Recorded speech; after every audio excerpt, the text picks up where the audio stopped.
ओम शांति 6/5/71। बाप दादा का विशेष श्रृंगार नूरे रत्न। आज रत्नागर बाप अपने रत्नों को देख हर्षित हो रहे हैं।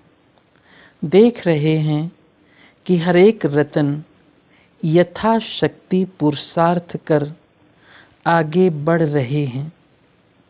हर एक अपने आप को जानते हो कि हम कौन सा रत्न हैं। कितने प्रकार के रत्न होते हैं? 8 रत्न हैं। आप कितने नंबर के रत्न हो? हीरे के संग रह हीरे समान नहीं बने हो। रत्न तो सभी हो, लेकिन एक रत्न है जिनको कहते हैं नूरे रत्न। तो क्या सभी नूरे रत्न हो? एक तो नूरे रत्न, दूसरे हैं गले की माला के रत्न। तीसरी स्टेज क्या है जानते हो? तीसरे हैं हाथों के कंगन के रत्न। सभी से फर्स्ट नंबर है नूरे रत्न। वो कौन बनते हैं?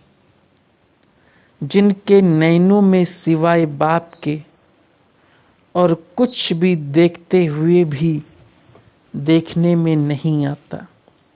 वो हैं नूरे रत्न। और जो मुख से ज्ञान की वर्णन करते हैं, लेकिन जैसा पहला नंबर सुनाया कि सदैव नैनों में बाप की याद, बाप की सूरत सभी को दिखाई दे, उसमें कुछ कम है।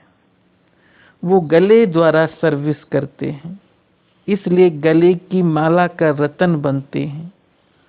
और तीसरा नंबर जो हाथों के कंगन का रत्न है, उनकी विशेषता क्या है? किस न किस रूप से मददगार बनते हैं। तो मददगार बनने की निशानी ये बाहों के कंगन के रत्न बनते हैं। अब हर एक अपने से पूछे, मैं कौन सा रत्न हूँ? पहला नंबर, दूसरा नंबर या तीसरा नंबर? रत्न तो सभी हैं और बाप दादा के श्रृंगार भी तीनों ही हैं।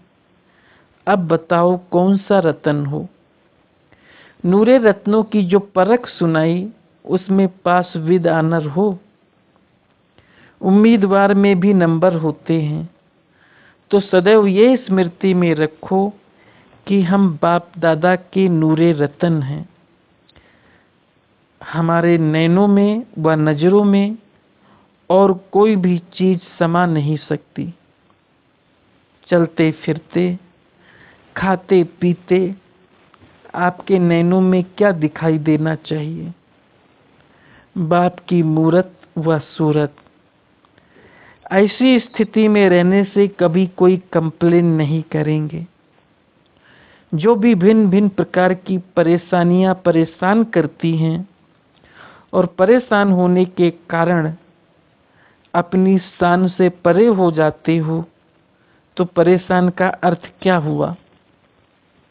अपनी जो शान है उससे परे होने के कारण परेशान होना पड़ता है। अगर अपनी शान में स्थित हो जाओ तो परेशान हो नहीं सकते।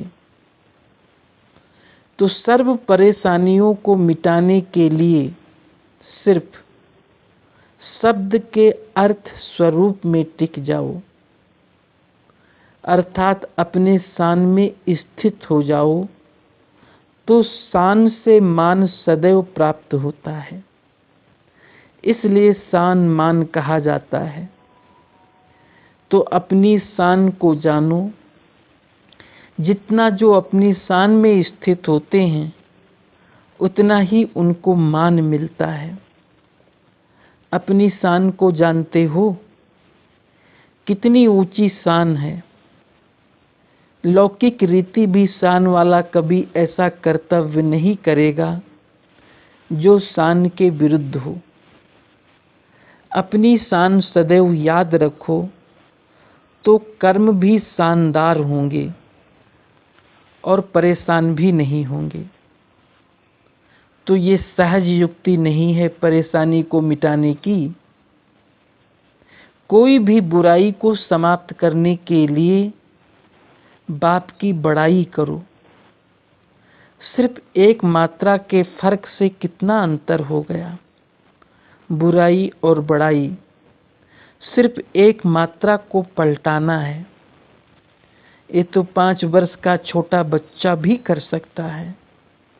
सदैव बड़े से बड़े बाप की बड़ाई करते रहो, इसमें सारी पढ़ाई भी आ जाती है। तो ये बाप की बड़ाई करने से क्या होगा? लड़ाई बंद। माया से लड़ लड़ कर थक गए हो ना। जब बाप की बड़ाई करेंगे तो लड़ाई से थकेंगे नहीं। लेकिन बाप के गुण गाते खुशी में रहने से लड़ाई भी एक खेल मिसल दिखाई पड़ेगी। खेल में हर्ष होता है ना। तो जो लड़ाई को खेल समझते हैं, ऐसी स्थिति में रहने वालों की निशानी क्या होगी? हर्ष। सदा हर्षित रहने वाले को माया कभी भी किसी रूप से आकर्षित नहीं कर सकती। तो माया की आकर्षण से बचने के लिए एक तो सदैव अपनी शान में रहो, दूसरा माया को खेल समझ सदैव खेल में हर्षित रहो। सिर्फ 2 बातें याद रहे तो हर कर्म यादगार बन जाए। जैसे साकार में अनुभव किया, कैसे हर कर्म यादगार बनाया, ऐसे ही आप सभी का हर कर्म यादगार बने, उसके लिए 2 बातें याद रखो, आधार मूर्त और उद्धार मूर्त। ये दोनों बातें याद रहे तो हर कर्म यादगार बनेगा। अगर सदैव अपने को विश्व परिवर्तन के आधार मूर्त समझो तो हर कर्म ऊंचा होगा। फिर साथ साथ उदारचित अर्थात सर्व आत्माओं के प्रति सदा कल्याण की भावना, वृत्ति दृष्टि में रहने से हर कर्म श्रेष्ठ होगा।